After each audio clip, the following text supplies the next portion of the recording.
Ready to go? Okay.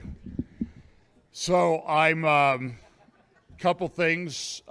First of all, if you see any of the organizers and committee that helped put this thing together, be sure to thank them because it was fantastic, right?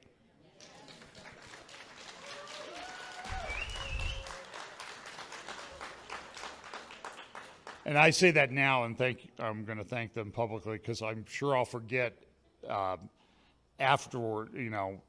By the time I finish, because I'll be in the middle of my nap, and I'm tired. So if this is a little disjointed, it's because I like Facebook. They have these videos, and a lot of the videos that pop up on my feed for whatever reason are puppy dogs, dachshunds. We used to have a dachshund, miniature dachshund, golf, and boxing knockouts. I don't know why those show up on my feed all the time, but they're interesting to watch. It's like, why would anybody do that for a living? But so we're going to talk about Jerusalem, but somewhat about Israel too, because they're very much connected. I'm going to try to do a little bit of sort of what I do in my updates on what's going on with Israel. I think it's a very significant time. And I found this graphic. I love this graphic that I found because it kind of shows Israel, the Jerusalem, the growth, the construction cranes, and all the stuff that you see around. It's an amazing place to be. And if you have an opportunity to go, you should go. So I'm going to clean up a little bit of the things I didn't tie up in my last talk. Then we'll talk a little bit about some contemporary things, Jerusalem, and then finish. And if you're in the area, I'm speaking at Parkdale Grace Fellowship tomorrow at 10 a.m., I think is the service. So at least that's when I'm showing up. So if it's some other time, somebody ought to let me know. No, so we were talking about the timeline, the 2 days, 1 day. So it's 2 days of this period where the Messiah has returned to his place. Then he comes back at the end of the 2 days in response to the plea of the Jewish people to come rescue them. And that really fits that he will come back and take care of the enemies at that time. And so I think that happens, as I said, on a Day of Atonement, because they repent, and they will repent at a time when they're designed to repent. Now, and that's the Day of Atonement. Even in contemporary culture, there's a lot of the secular Jewish culture still has a lot of Judaism in it, the good and the bad. It's a very interesting place because I watch, as someone who loves Israel, who loves the Jewish people, and I see them, it's like they're so close. It's kind of heartbreaking, and I know God is sovereign, and I just pray that a lot of them decide before this really troublesome period for the whole world comes about. So if you have Jewish friends, you should be witnessing to them, because the key to them repenting at the end is that they survive. And we know that there's going to be some pretty bad times. And so I don't like that. So one of the stories, so Daniel or Hosea talks about the 2 days, 1 day. And again, I'm not date setting. I'm not saying this is it. I even heard there's some guys that some of you listen to, Pablo at Serpents and Doves. I'll be on his show in a couple weeks when I get home. And then a guy named Pete Garcia who wrote with the guy who passed away. I can't remember his name. I'm drawing a blank. No, it wasn't Dave Hunt. It was Jack Kelly. Is that right? Jack Kelly? Well, anyway, if Pete's listening to this, sorry, Pete, I can't remember the name of the website off the top of my head. But he has a website, rev310.net, and we talk. We don't agree on some things, but we're brothers in the Lord. But he's talked about that too. He and Pablo did a show recently called The Final Four, that there's like a 4-year window when this 2-day, 1-day thing can be, the 2 days will be fulfilled, because we're not sure the exact time that the Messiah was crucified, rose again, and ascended into heaven. We have kind of a range of about 4 years, from about 28 AD to 32 AD. So if you go 2,000 years from that, you come up to 2028 to 2032. And again, none of us are dogmatic on this, but it's just, remember when the Daniel prophecy of the 70 weeks was being fulfilled at the time through the birth of the Messiah and his ministry, it wasn't a precise range. Like, they didn't know when he was going to be born. They kind of knew when he would be cut off, and they could kind of calculate back, well, he's probably going to be in the 30 to 33 year age range when that happens, because of the way ministry rabbis came about, usually at the age of 30.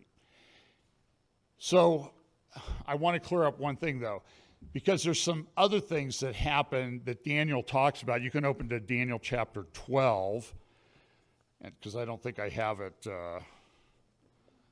in front of me. And I did a conference called, or a talk called A Future Hanukkah many years ago, because as I had studied this, it seemed to fit. So we know that Hanukkah happened at the time of the Maccabees, and this is a graphic from one of the Bible programs that I have about what happened with the Maccabean revolt. And we know that this occurred at the time of Antiochus Epiphanes, or if you want to, Antiochus Epiphanes, or if you want to sound very highfalutin, you could say Antiochus Epiphanes. It's also funny because, like, when you're in Israel, like, there's ways to say things, but it seems like there's 3 ways to say it. And whichever one you pick, they can say, well, we don't quite say it that way. So you never feel like you kind of got the edge on them. I don't know that that's the way they're thinking about it. But the Maccabean revolt, Antiochus Epiphanes, it was, a prefigurement of the abomination of desolation that's going to take place. And what happened was that, the story is that they retook the temple, they rededicated it, but they only had enough oil for a couple days, but the oil and the lamps burned for 8. And that's why they have 8 candles at Hanukkah. And it's interesting, if you look at the timing of Hanukkah, it's always 75 days, roughly, after the Day of Atonement on the Jewish calendar. So why is that significant? Well, so let's look at it. This is John chapter 10, and Jesus was in Jerusalem for the Feast of Dedication. And a very significant thing happened when he was there. At the time the Feast of Dedication took place at Jerusalem, it was winter, and Jesus was walking in the temple in the portico of Solomon. So if you look at the temple and you look to the left, to the south, now where the Al-Aqsa Mosque would be, that was the area of Solomon's porch. And the Jews then gathered around him and were saying to him, "How long will you keep us in suspense? If you are the Christ, tell us plainly." Jesus answered them, "I told you, and you do not believe. The works that I do in my Father's name, these testify of me. But you do not believe because you are not of my sheep. My sheep hear my voice, and I know them, and they follow me. And I give eternal life to them, and they will never perish, and no one will snatch them out of my hand." And then it says this: the Jews picked up stones again to stone him. Now, what stones? So there's a very good book, if you want to understand the typology of the Second Temple period when Jesus lived. It's by a guy named Roger Liebel, Liebl. I believe he's Dutch. I don't know if the book is in print anymore. I remember, I think I bought a copy from Randall Price's book table one time. And I can't find my copy. I have an electronic version of it, but I can't find and it's the heaviest book I own. Like if you drop this thing on your foot, you're going to the ER. So maybe get the electronic version if you can find it. And in that, he says that the Jewish tradition at the time of Jesus was that there were stones on the Temple Mount. Where did those stones come from? The stones came from the altar that had been desecrated by Antiochus Epiphanes on the temple. Now, why didn't they just throw them away? Because they had been consecrated to the Lord, and they weren't allowed to throw them away. So they were put off to the side of the Temple Mount in the area of Solomon's porch. And the teaching was that when the Messiah comes, he'll tell us what to do with these. And isn't it interesting that when the Messiah was there, they picked up the stones to kill the Messiah. So the thing is that all these details are in here, and when you unpack them, there's really a lot to learn. We'll never learn all of it. Yeah, those stones came from the altar that had been outside the temple. They had to tear it apart when it was desecrated. What Antiochus did was he sacrificed a pig on the altar to desecrate it. So they said, well, we need to put those someplace and get rid of them. Now look at Daniel chapter 12, and we'll look at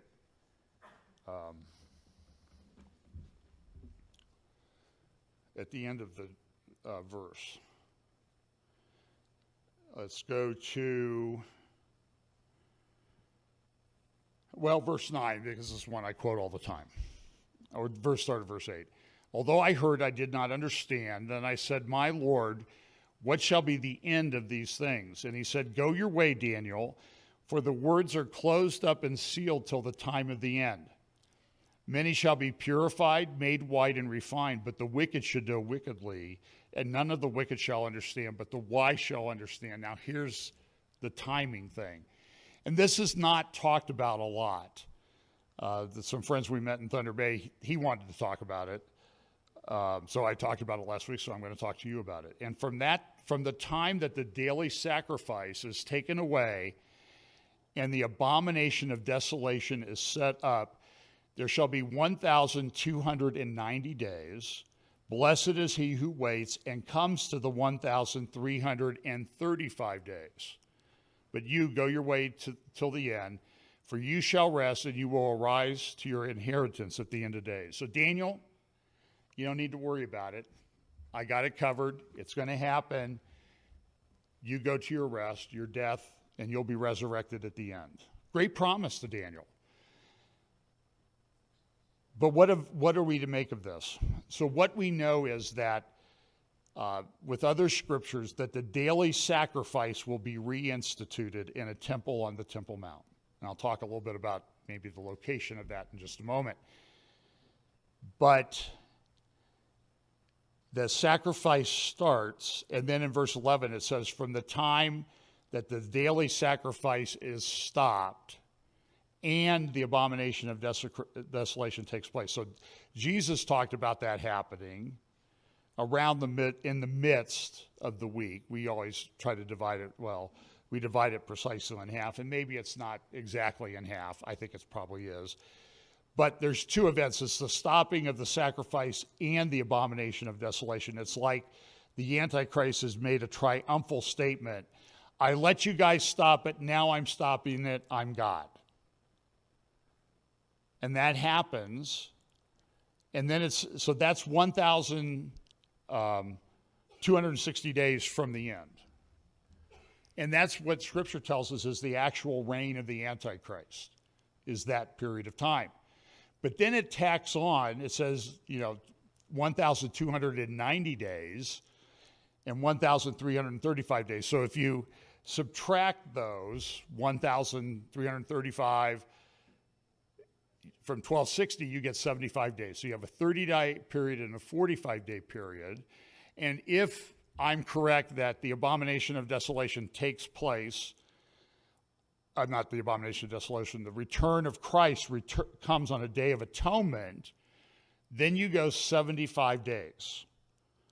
And you would be at the start at Hanukkah, which is the Feast of Dedication or rededication. And it could be that the Messiah has come back, poured out his wrath, cleaned everything up, and they have this dedication that takes place on the feast day that happened during the 400 years of silence. I will not be surprised if this happens. I don't know if it happens. It is interesting if you look at the days on the calendar, because of the Jewish calendar, things don't always start.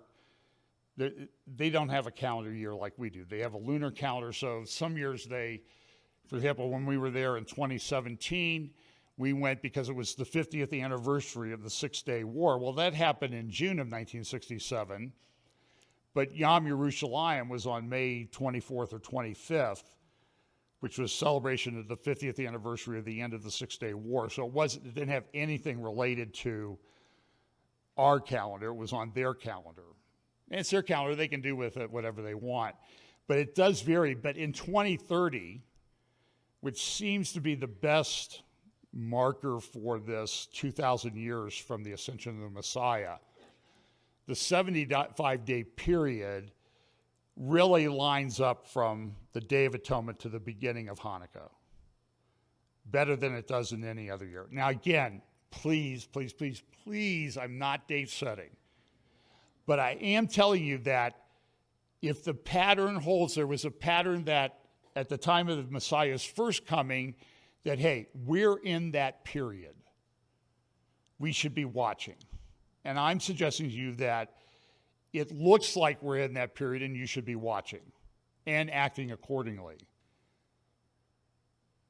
because it may actually turn out to be that way. And I think it's going to run, the return of Christ is going to be on a Jewish calendar time frame. So that's that. By the way, this is a graphic I found many, many years ago, and this relates to what Chris was talking about, how the Messiah, the glory of the Lord rested between the cherubim, but that it appears to be in the shape of a throne. And so this ark may be found, a lot of people think they know where it is, this under the Temple Mount is this incredible, the Western Wall tunnels.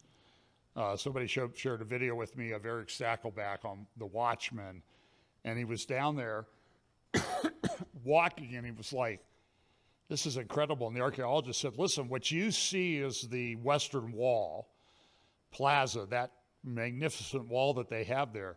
That's only 11% of what's along that side of the Temple Mount. And you can go down in those tunnels and walk that, and it's just, I'm not usually at a loss for words. And the tour I took, by the way, the only one I could get was in Hebrew. So, but I actually picked up a couple words here and there, and they weren't just anglicized names of archaeologists and stuff. But if you're ever there, do it. Even if you can only get on the Hebrew tour, the graphics, videos, and stuff that they have down there, the moving models, and then the actual stones that you walk against. And you can see the extension of the Western Wall all the way through that process. It's absolutely incredible. But just a couple things about Israel. Israel's at this incredibly difficult time. The country is, it's operating kind of normally, but they're having massive protests each week. So this is the 18th consecutive week today. They had more protests of the judicial reform package. They need judicial reform. I think everybody agrees that they need judicial reform. It's just that there is a tremendous amount of animosity against the Orthodox and ultra-Orthodox parties that helped Netanyahu form his coalition. And part of it is a concerted effort to get rid of Netanyahu. I see tremendous parallels between the political situation in Israel and here. And I'm not saying I think Netanyahu is the greatest guy, but I'm a lawyer. I've tried a lot of cases, and I've asked people, there's this one bribery charge against Netanyahu, and the bribery supposedly is that he promised to maybe do something for a news organization in return for favorable coverage. Like, there's never been a politician that's really done something like that before. So I asked him, it seems like an easy trial. You tell people what happened. A year ago, I asked people, when is this thing going to be over? It's been dragging on for years. It's probably be over in another 5 years. And so this is designed to get rid of Netanyahu. And so the judges, he has no political ability to appoint them. They've sort of rigged the system so that they need at least one of the three left-wing judges on the committee to select the replacements for themselves. And they just say they all agree. They won't vote for anybody except somebody they agree with. So that's why you get this left-wing bias on the court. And then they have an attorney general who doesn't answer to Netanyahu in any way. And she comes out and says, well, because you're involved in a case, even if the case is bogus, you're involved in a case, you can't participate in the political decision-making on judicial reform. And if you do, they've already got people filing petitions with the court, which they'll hear to say, Netanyahu's violating this rule of the Attorney General and he should be removed from office.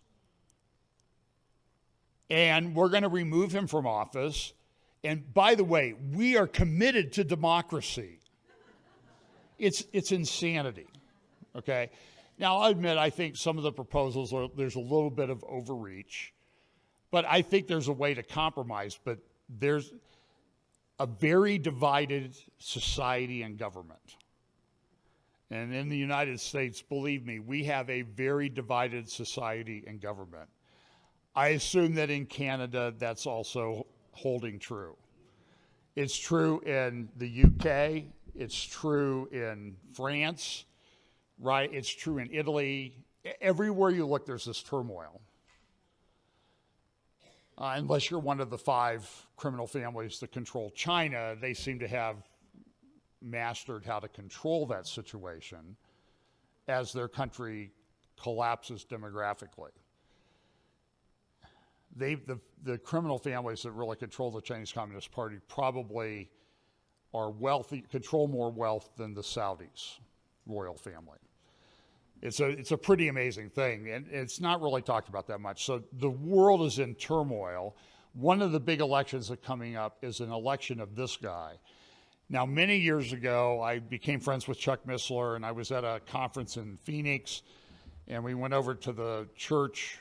Actually, it was a Lutheran church that had Missler and Bill Koenig and some other people, David Hawking, come in for a prophecy conference. A Lutheran church. This was amazing. So we went over to the pastor's house for dinner after the conference, and I'm sitting out there, and it's just Bill Koenig and I and Chuck Missler sitting at the table. And I said, Chuck, I've been following you for a long time. We've been friends. Do you get excited about any of this stuff? So this is like 15 years ago. He said, yeah, John, I do, but what I'm watching is Turkey. And when I see Turkey start to go the Islamic way, I'm going to get excited. Well, it wasn't too many years later that Turkey really went that way under this guy, Erdogan, who happens to be 2 days younger than me. And he's running for re-election. The parties seem to have united against him. The election will take place in the next, I think, 10 days. So you want to watch that election.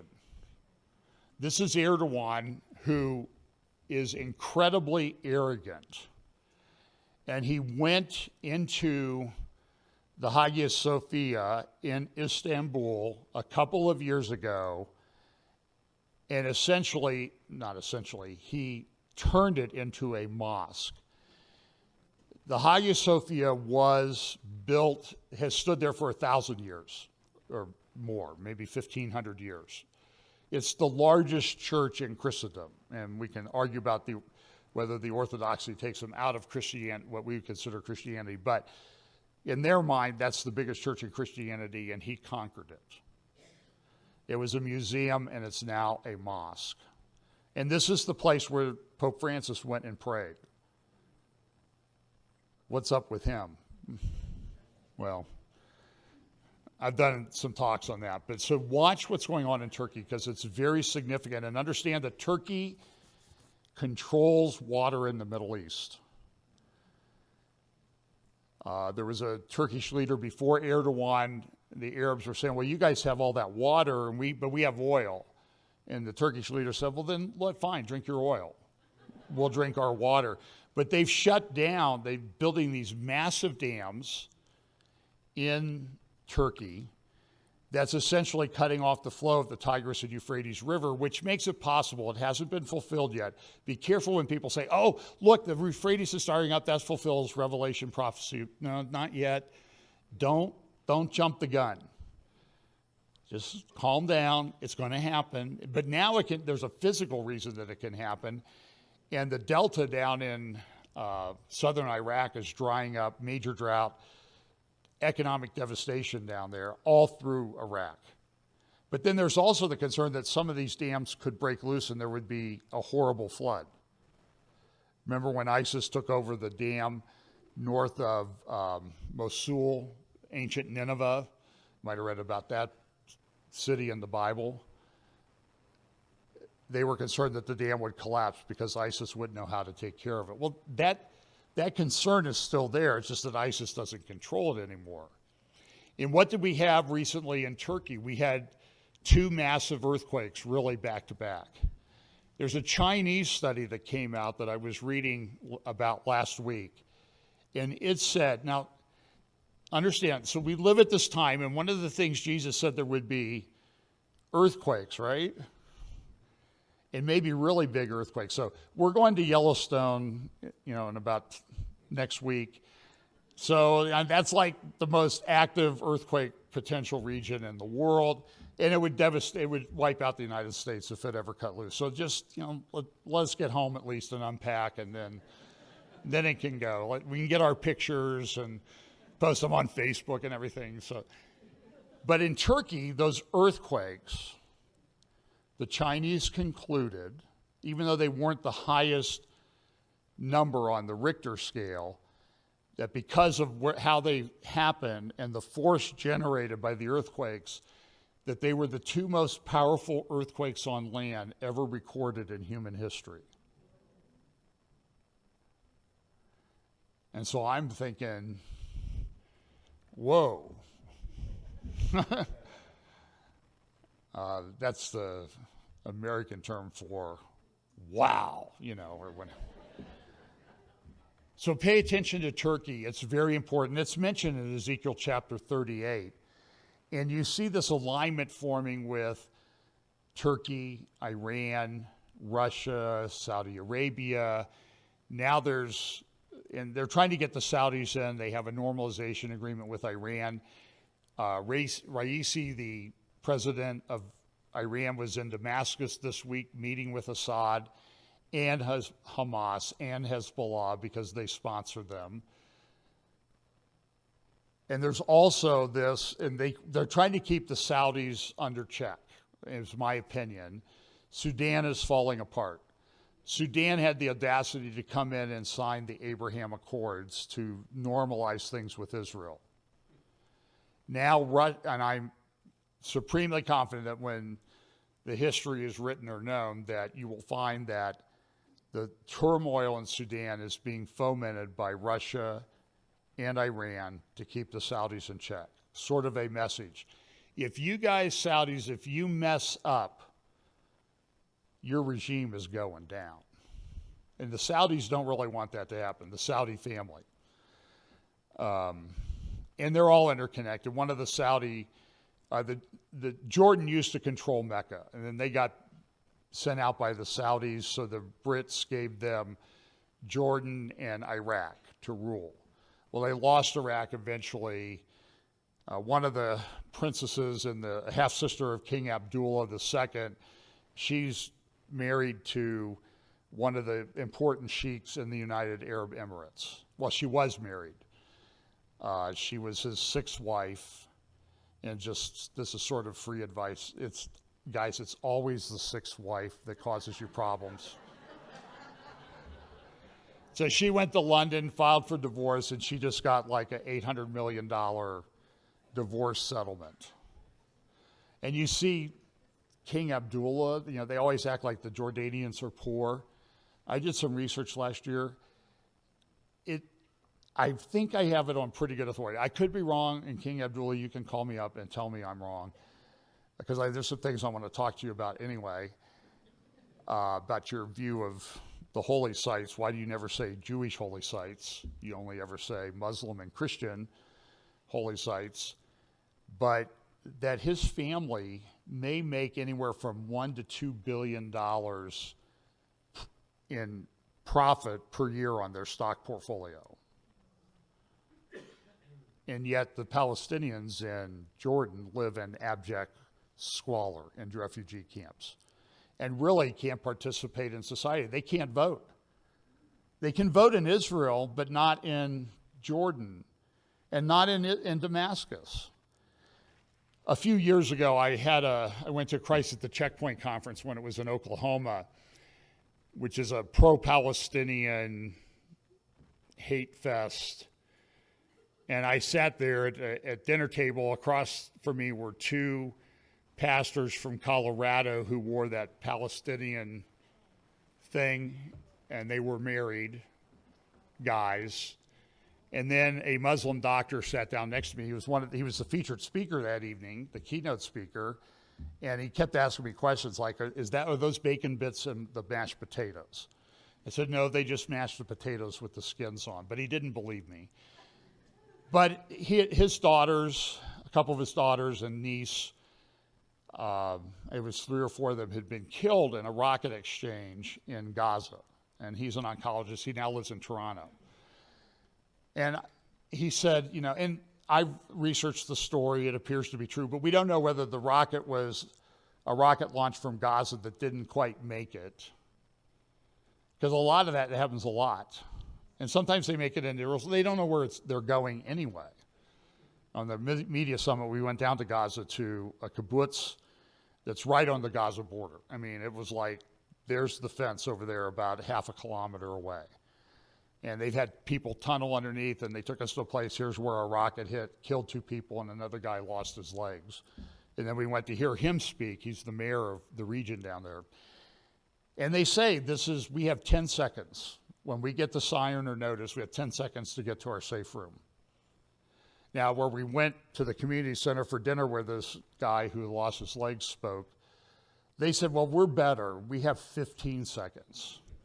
And then when I went to these new friends of mine in the Frot, the kids said, well, we have 1 minute and 35 seconds here to decide. And everybody has a safe room. So this is what they live with. But I asked the doctor, I said, so listen, I've been to Jordan. I've seen how the Palestinians live. First of all, I said, I've been to Nablus, and there's a refugee camp right there next to the Tel at Shechem, ancient Shechem, Balata it's called. And I said, it looks awful. Oh, it's terrible. John, it's terrible. It's the occupation that causes this.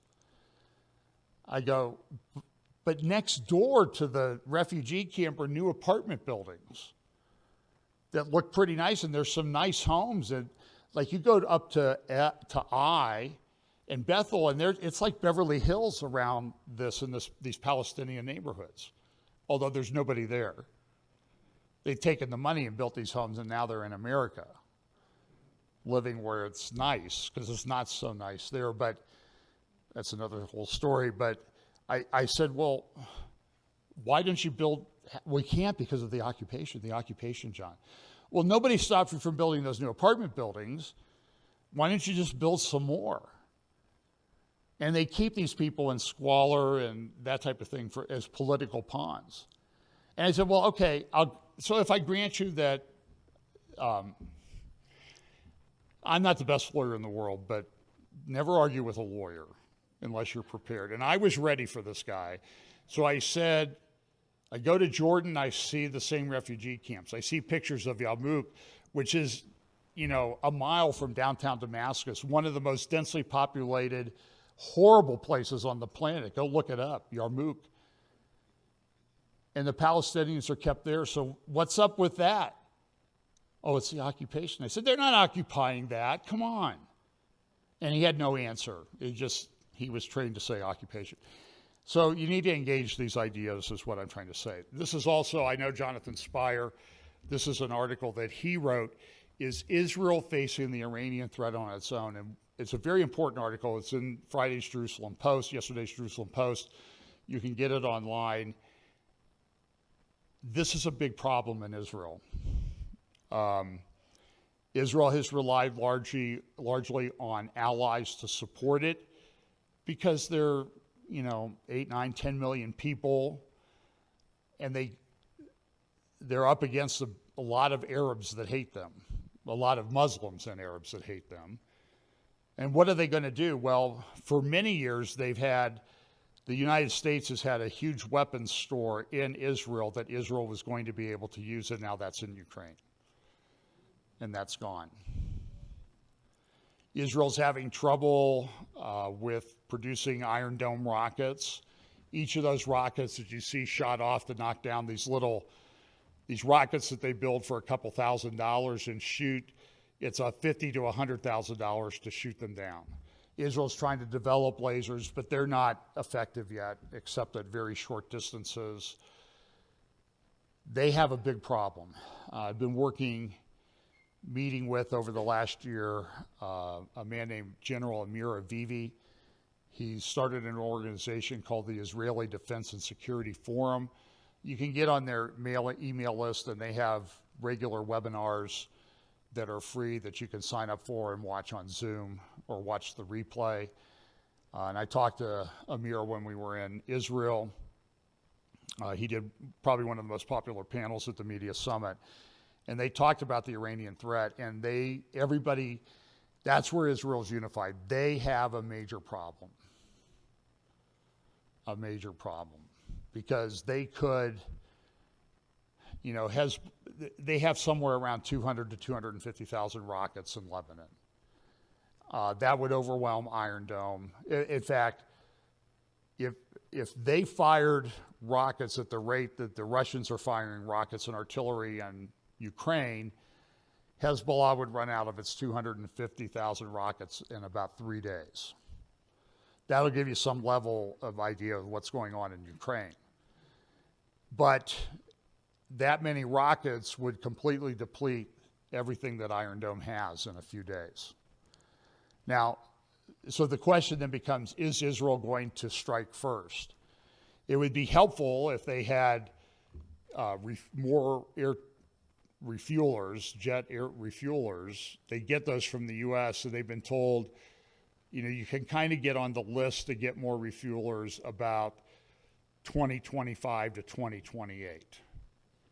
Iran knows this, and Iran's getting ready. And then you have the development of this drone technology. So get Jonathan's article and read it, because Israel really is increasingly alone and isolated. But then that sort of brings into play the prophecy that says that Jerusalem will be a burdensome stone and the people will come against Israel to divide my land. And all of these things are being in place. One quick comment on a potential peace agreement. Chris in his comment mentioned some teaching that's going to come from a guy named Mordecai Kedar. You should look up Mordecai Kedar on the internet and find his stuff and read it. He is probably the leading Muslim, Islamic, Arabic expert in Israel today. About 15 years ago, he wrote an article, I've referenced it as well, is that this area,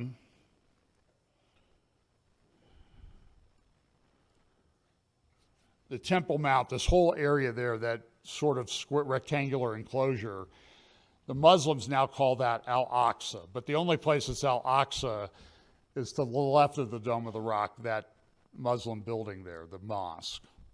Back in '95 when we were there, we actually got to go inside the mosque and the Dome of the Rock. You can't do it anymore. But Kedar said the tradition, Muslim tradition is, that was where Muhammad went to make his night journey to heaven. It was called the farthest mosque. There's a problem with that, though. That view never really became prominent until the 60s when the Six-Day War happened and Israel got back to Temple Mount. You can look it up. And Kedar says he's researched it, cited Islamic scholars, and said they say that the farthest mosque was down near Mecca. Oh, and by the way, you know, the mosques, they always say they point to Mecca. It's true with more recent mosques, but the early mosques, including Al-Aqsa, including one up in Lebanon and other places, they don't point to Mecca. They point to the same place, Petra. Jay Smith, a great apologist, has done a lot of good videos on that. You should look those up as well. I'm just giving you some homework to keep you busy until the next conference, okay?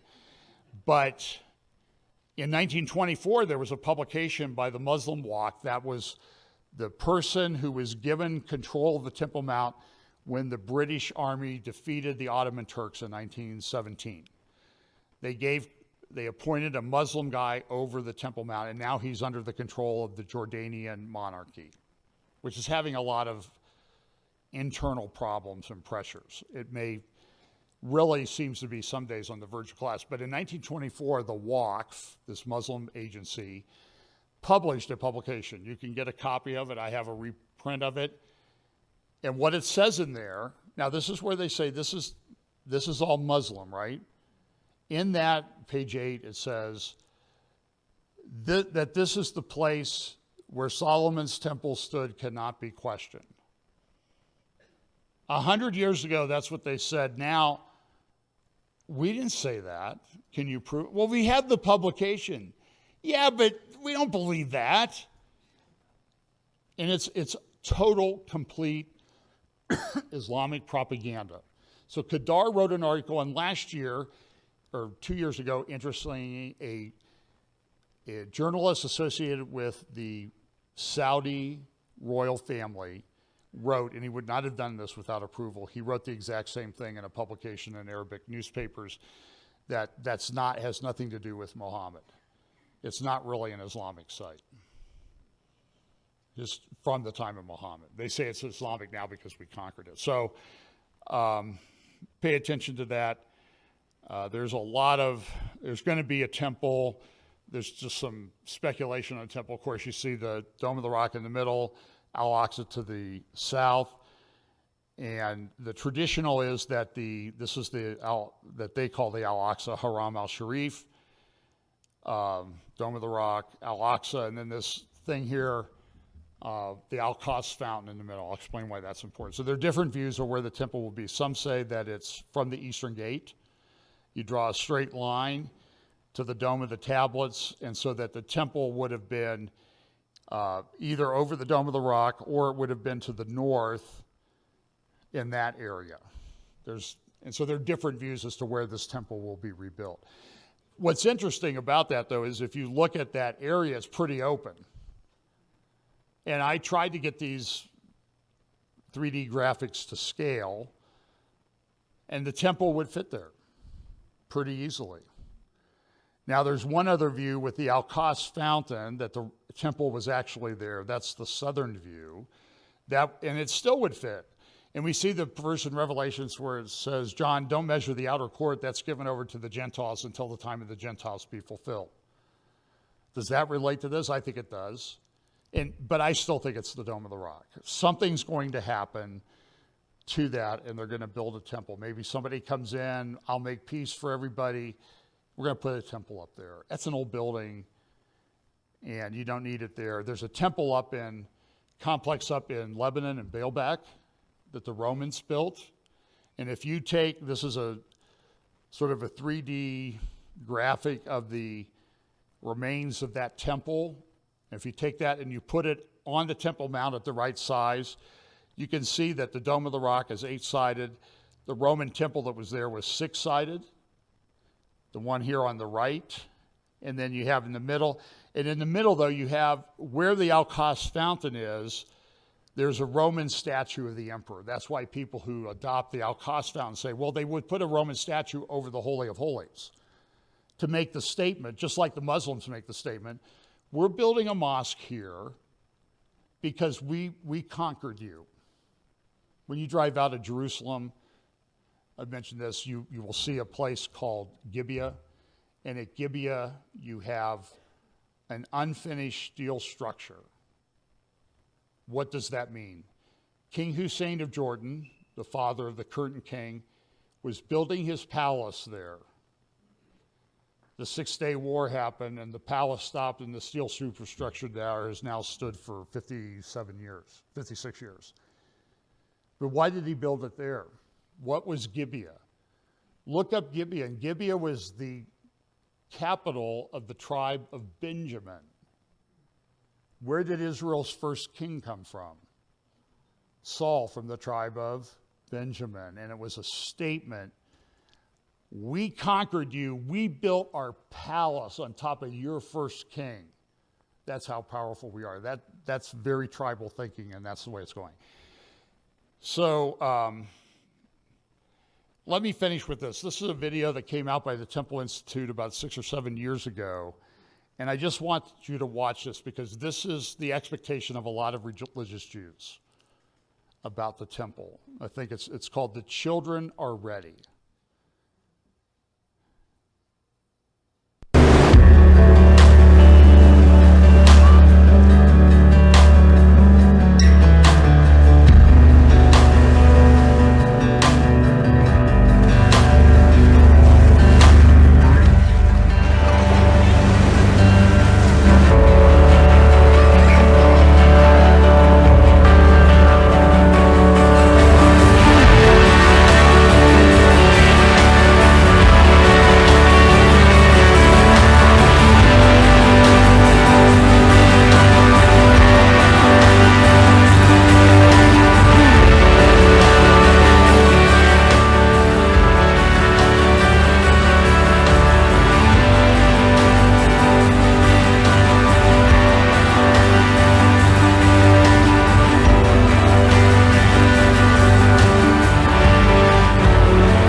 Temple Institute has put out a number of these videos. Now we know there's problems with that temple, but the Maccabees cleaned up a temple.